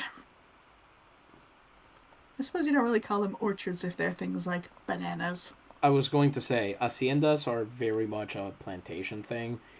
Yes. In Puerto Rico, at the very least. An hacienda, I think, bananas or something like that would be incidental. That would be other crops that happened to be planted in the area. But haciendas are pretty limited to coffee, I would say. Sugar, maybe sugar, although a lot of sugar, more often, especially towards the latter half of the 19th century, those were usually called centrales, which, by the way, is where the headquarters of the Liga Nacional Puertorriqueña gets its nickname of La Central, because a lot of workers for the Liga Nacional Puertorriqueña are very... they think they're being treated like sugarcane workers. I see. Which is incredibly unfair. Most of them are fully white-collar, professional class. Now, I know there are several varieties of citrus fruit that are named for Puerto Rico. So I have to assume orange orchards. Wait, what? That's not even the correct term, is it? Orangeries must have been big business at some time. Wait, did you just... There are citrus fruits named after Puerto Rico? I didn't know this. Yeah, strains of, like, extremely specialized strains of, like, tangerines and oranges. Like a scientific name kind of thing? That, and then also, like, oh, this one particular brand has, like, this name of a town in Puerto Rico because it's from... Ooh. It was invented... Most citrus fruit is just invented by crossbreeding it with some other type of citrus fruit, but there are ones that still perpetuate today, so I have to assume those were important business at some point in history. Yes, they were not the main cash crop of the island, I would say, That makes sense. but they were. I don't want to say in this reality. A lot of the reason those citrus fruits and so on became important is that the United States and Spain saw Puerto Rico mostly as an agricultural production facility, basically, the entire island. Yeah. But for a very long time, the majority of what the Puerto Ricans produced, there was sugar or coffee, but then there was also usually leather from the cows that were raised on the island, Okay. and furniture, wooden Yeah. products. Those were the other two big imports. And I do wonder, in a Puerto Rico that was independent and maybe more devoted to manufacturing, whether they would have gone in as much for small crops like that to export. Yeah. Yeah, I wonder. Something to think about anyway. My personal theory is that once refrigeration was widespread, they would go into the cheese industry. Oh, that was pretty good. I also hear about marble quarries, and I wonder how extensive and explored those have been, but I don't know anything about it. I would say much more in Cuba than in Puerto Rico. Okay. Quarries, generally speaking, minerals and metals in Puerto Rico are tough to get to. They are not often very profitable. So you might have a for public buildings, you might have something like that. But in Puerto Rico, I think it would be tough. Okay. Anyway, as we begin the seventh inning, Jos and Catol are in the bullpen. Everton Stack, though, will remain on the mound for the moment as he is through 6 innings on 103 pitches, 5 hits, 1 walk, and 9 strikeouts as he faces pinch hitter Juan Pinedo, who in the playoffs is 1 for 5, but did bring in 2 runs. And, of course, this is when the rain starts to fall. Of course. During the season, Pinedo hit 121 as a pinch hitter as he makes contact with that first pitch, number 22, Juan Pinedo. Sinker. He is not related to Cedro Pineda. You see they have different vowels at the end of their names. Oh, yeah. I see that. Are those different words, or is that just a different, masculine, feminine? That's a good question, as Jacques Centur with a leaping grab. Ooh. On the line drive. Take a look at that catch. Full extension into the air and brings it down with one hand. Amazing. That's why he's the Centurion. And in answer to your question, I don't know either of these words off the top of my head. So I don't... I'm not entirely sure, but I do know that one of the reasons why gender, as a form of noun class, having masculine versus feminine nouns, one of the reasons people liked it so much, or it was useful, was because it meant that you could double up words. So you could have, Yes. I was going to say versus portal. Yes. I was once trying to look up a Spanish word out of context, so I didn't know which version it should be, and I came up with, I can't remember what the word is, but it was like a sewing term or a type of plant, depending on if it had an O or an A at the end, and I'm like, well, if I don't have context for this, there's no way I'm ever going to figure out which one it should be. Yeah, it's a very... For plants, generally speaking, the fruit is often the feminine, the tree is often the masculine, which is very interesting to me as a classicist, because in Latin, trees are feminine. The word tree is masculine, but trees are feminine. Right. Yes. So, like oaks, Dryads for example, and are quercus, but the white oak is Quercus alba, not albus. Yes. So, yes. Oh, language. So many rules. You're too wonderful for anyone to ever realize you. 1 out, and up comes Javier Benavides, who is over 2 on the day. So it'll just be the one pinch hitter in this inning. Benavides fouls that one off right at the plate. A sinker on 1. And let's see that call. Fastball is judged to miss. 1-1 there.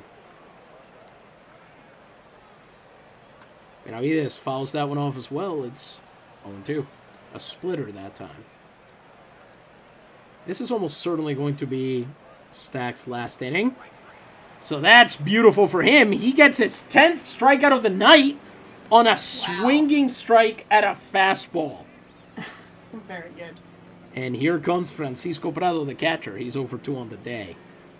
I think Stack must have heard me because as Prado takes a huge cut at a fastball and comes up empty 0-1, if he's still in this like blue-green range when this inning is over, I might be willing to let him go into the 8th.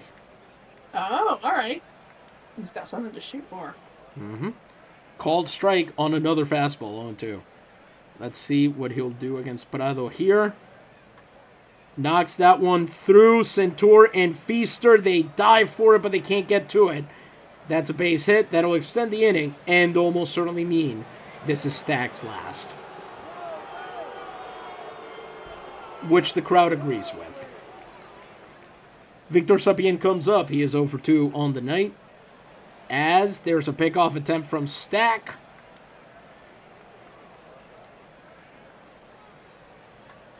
Sapien swings on that one, lifts it into left field, and it lands in front of Santiago.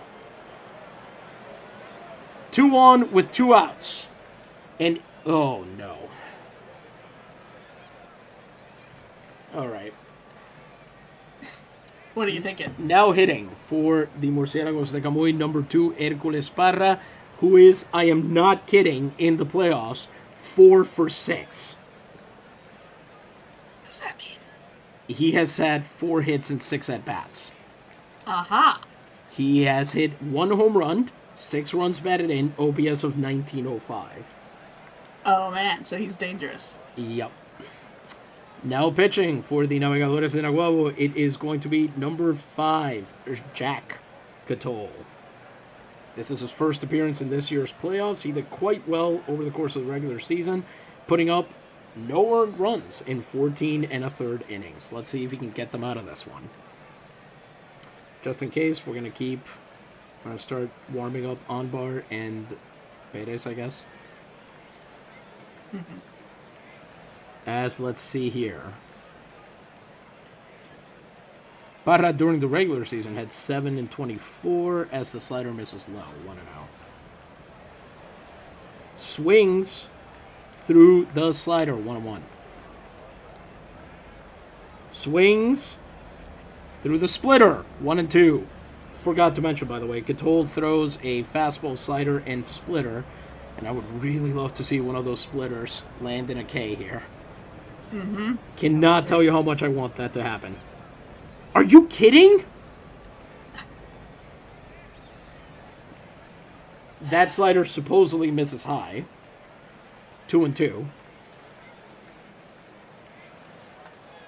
And that is fouled off to stay at 2-2. That's okay. Catol's just getting this out, which had better be an out.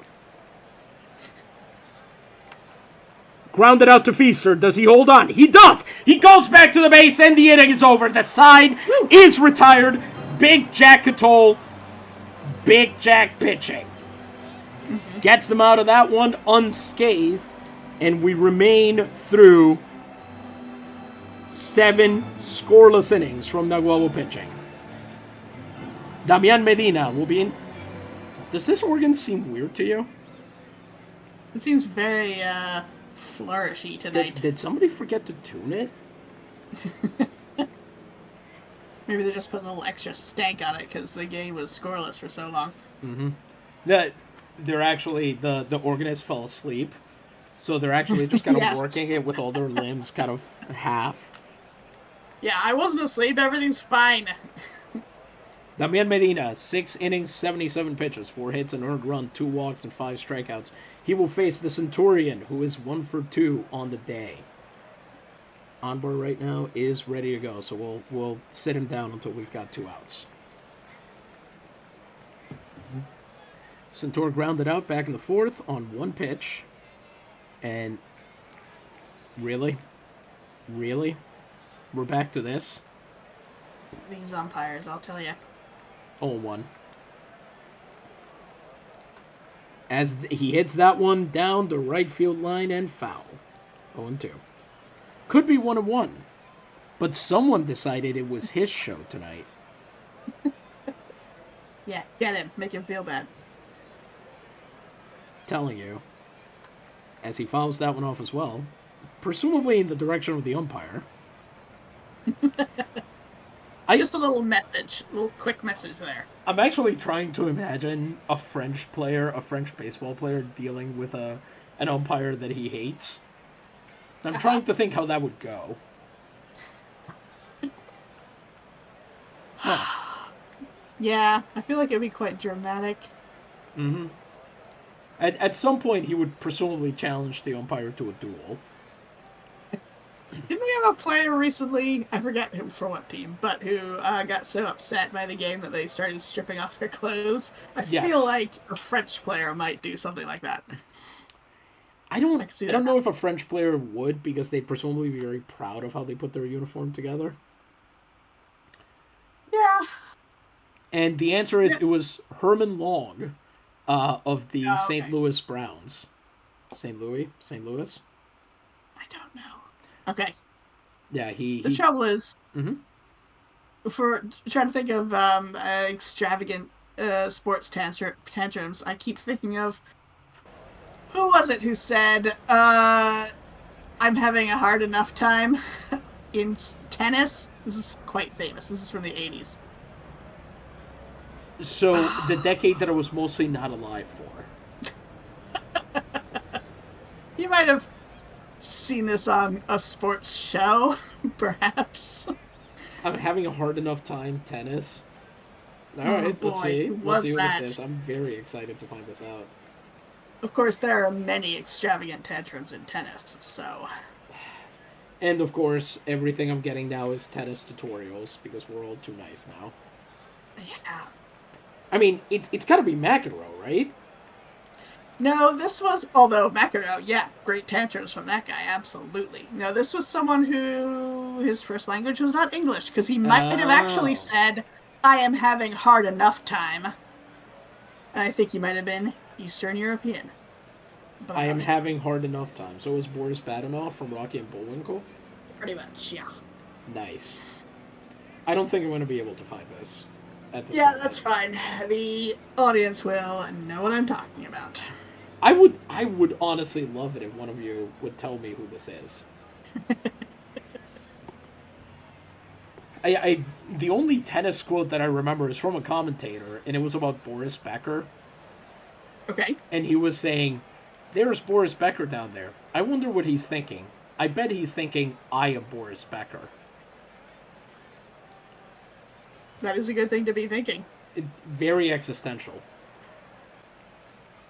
On the 0-2 count to Jacques Centaur.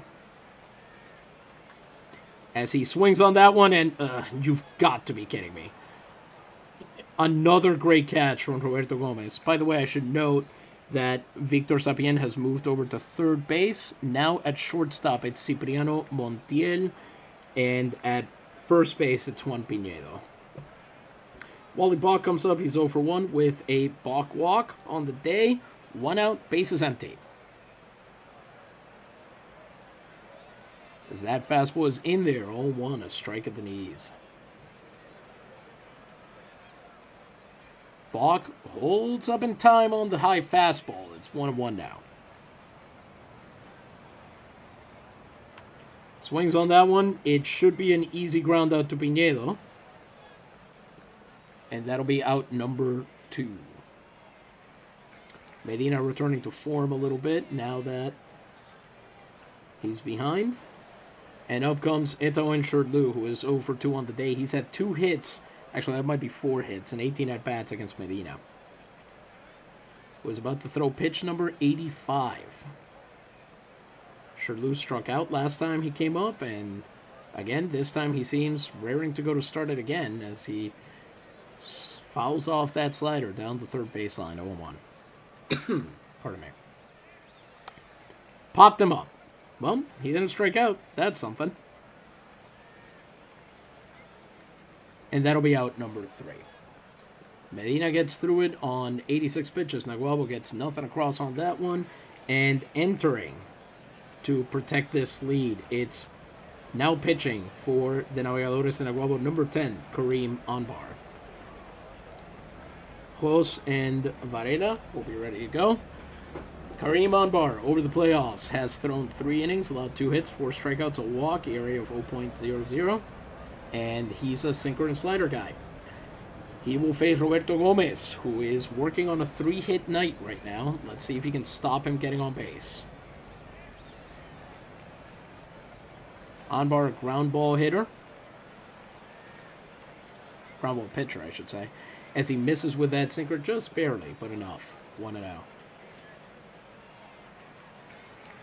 And then he misses again with another sinker. 2-0.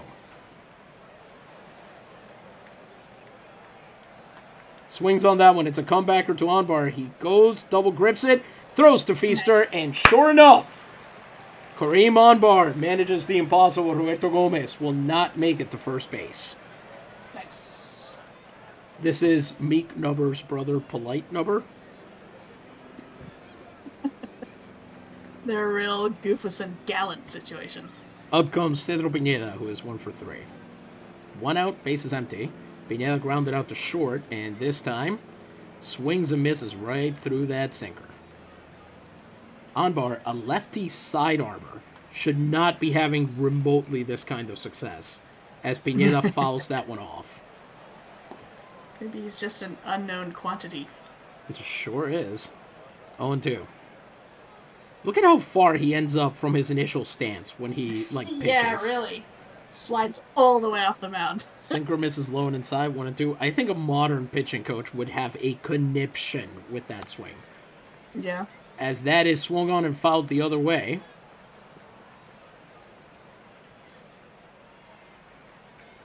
Santiago watches that one go foul. It's been a sinker, a slider, and 2 more sinkers. Anbar has so far been unable to finish him off here. He's got the stuff to do it. Let's just see if it happens. Misses just barely inside. Slider, 2-2. Not barely inside, but come on, man. That's hit hard, but it's to Balk. Catches it. Double pumps it, throws to Feaster, and that's out number 2. Nice. Anbar on 9 pitches now faces Artemisio Cortez, who's over 2 with a walk on the day. Last time, Cortez grounded out. Misses inside with the slider, 1-0.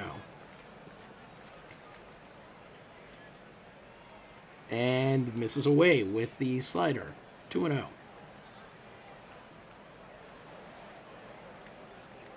Gets a swinging strike on a sinker, almost but not quite, right down the pipe. 2-1 now. Cortez plunks that one foul. So says the umpire anyway, and for once I'm not going to argue with him. It's 2-2. Anbar needs just one more good strike to wrap this up. And just barely misses it again. Full count. So this will hopefully be a quick and dirty payoff pitch. Cortez grounds that one out to Feaster directly, and he's got it. Kareem Anbar, the Tunisian, on a mission. Gets through a clean inning in the 8th on just 15 pitches. The Navegadores remain ahead 1-0 and have one last chance to tack on some insurance. Damián Medina threw 7 innings, 4 hits, 1 run, 2 walks, 5 strikeouts, 86 pitches. Facing him, it will be now hitting for the Navegadores de Naguabo, number 17, Pablo Salmerón, who is 2 for 4 in the playoffs. So not much use so far, but, it's still an average of 500. Let's see what he can bring to the table against Damián Medina. For the one of you watching, Pablo Salmerón is my player. Yay, Mr. Knees. Rodillon, for those of you wondering. He was 14 for 37 during the regular season as a pinch hitter, as that sinker misses 1-0. Misses grievously. Salmeron, one of the better pure hitters on the club, though he still has a bit of a hair trigger like everybody else on here. 1-1 count on that sinker. Fouls that one off as well. Strike 2, a splitter that time, 1-2. Probably shouldn't have swung on that one, but with this umpire, who knows? Salmeron watches the next pitch go by. It's a sinker, 2-2. He's at least working a decent at-bat out of Medina. As he misses again, a fastball. That's a full count, so this will be another payoff pitch. Here we go. Good work from Salmeron, no matter how this ends, but he grounds it out to Pineda, who throws overhand to Pinedo, and that's out number 1. See what Varela's doing here. He's still ready to go. Up comes Ham Underwood, who's 1 for 2 on the day. From here on out, there's no reason to bring the bench. 1 out, base is empty. Ham Underwood is 1 for 2 on the day. Had a base hit to left center last at bat. As the outfield shifts left. Splitter misses away, 1-0. So does that fastball, 2-0. That is going to be a called strike. The splitter catches enough of the zone. 2-1 now. But then he misses inside with the splitter. Ham, great at bat so far. Bat hasn't left his shoulder. He's not trying to do too much. He knows he singled last time. He knows he can bring it back. 3-1 count.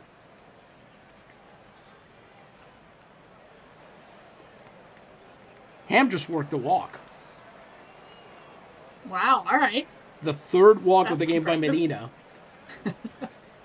I should mention, I'm fairly certain during the regular season that Medina had almost as many walks as strikeouts against Naguabo. Wow, that's surprising, especially for the novice. That For they sure. would Yeah, you're not have kidding. a good eye against him. Yeah.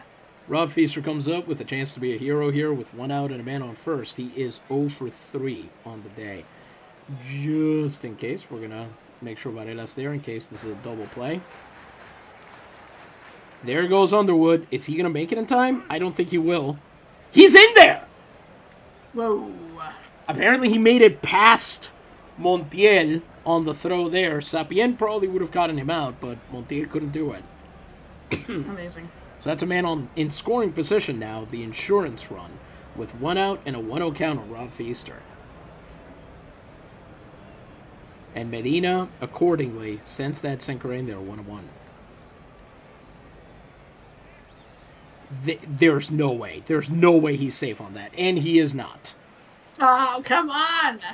That'll be out number 2. Well, I get what he was thinking because Rob is 0 for 3 tonight. So if you trust him to get you over there... Oh, I guess that dog's got to hunt, right? You can't stop him. That's what he wants to do. That's right. We usually like to make ham puns with him, so I guess that pig's got a something. That hog's got to hunt, clearly. There you go. Very good. 2-1 count. Let's see if Feaster can at least extend the inning a little bit. Not quite. Grounds out to Pinedo as well, and that should be an easy ground out.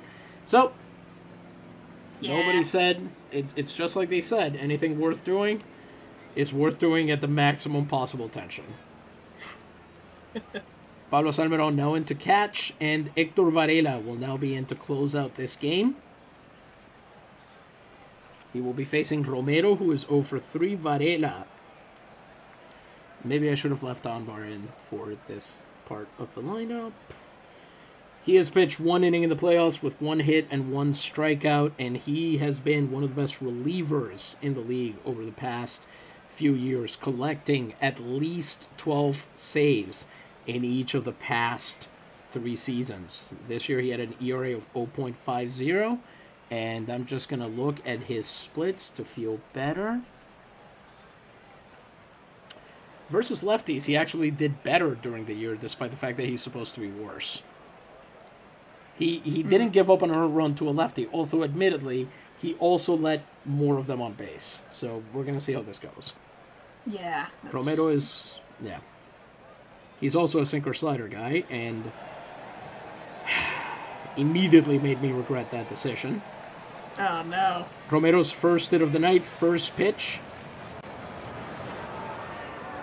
on a sinker.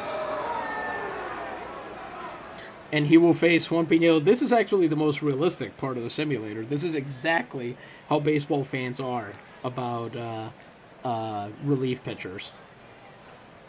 With a man on first and no outs, up comes Juan Pinedo, who is 0 for 1. As there's a pickoff attempt from Varela, but Romero will be back. Popped him up!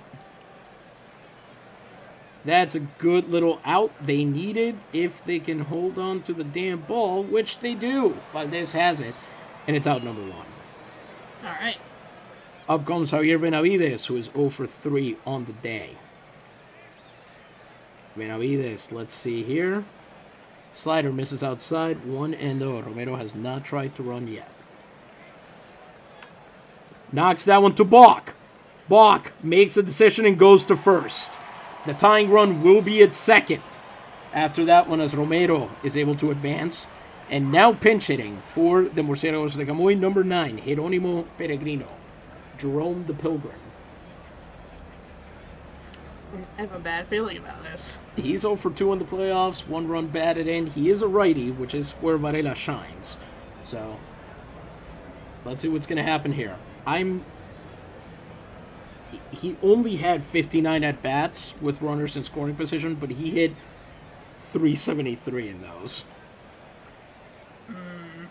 Oh, boy. Well, there's nothing we can do. Except trust in the baseball gods.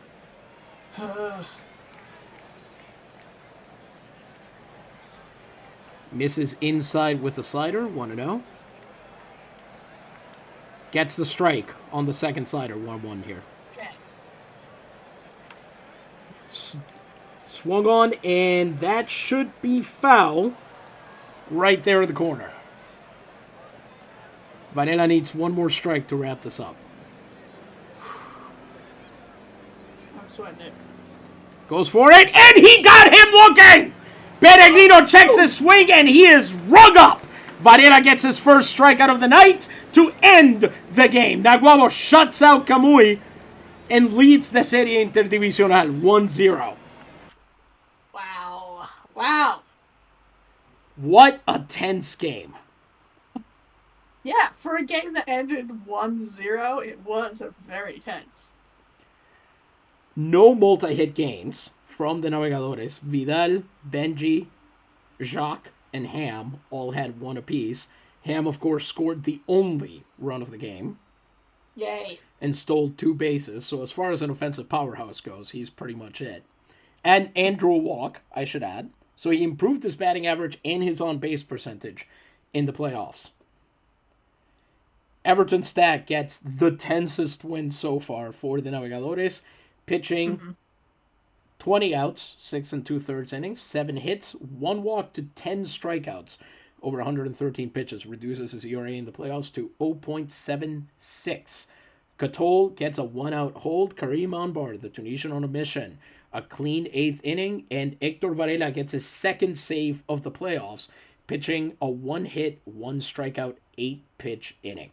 Catol, of course, did not allow either of the runners he inherited to score.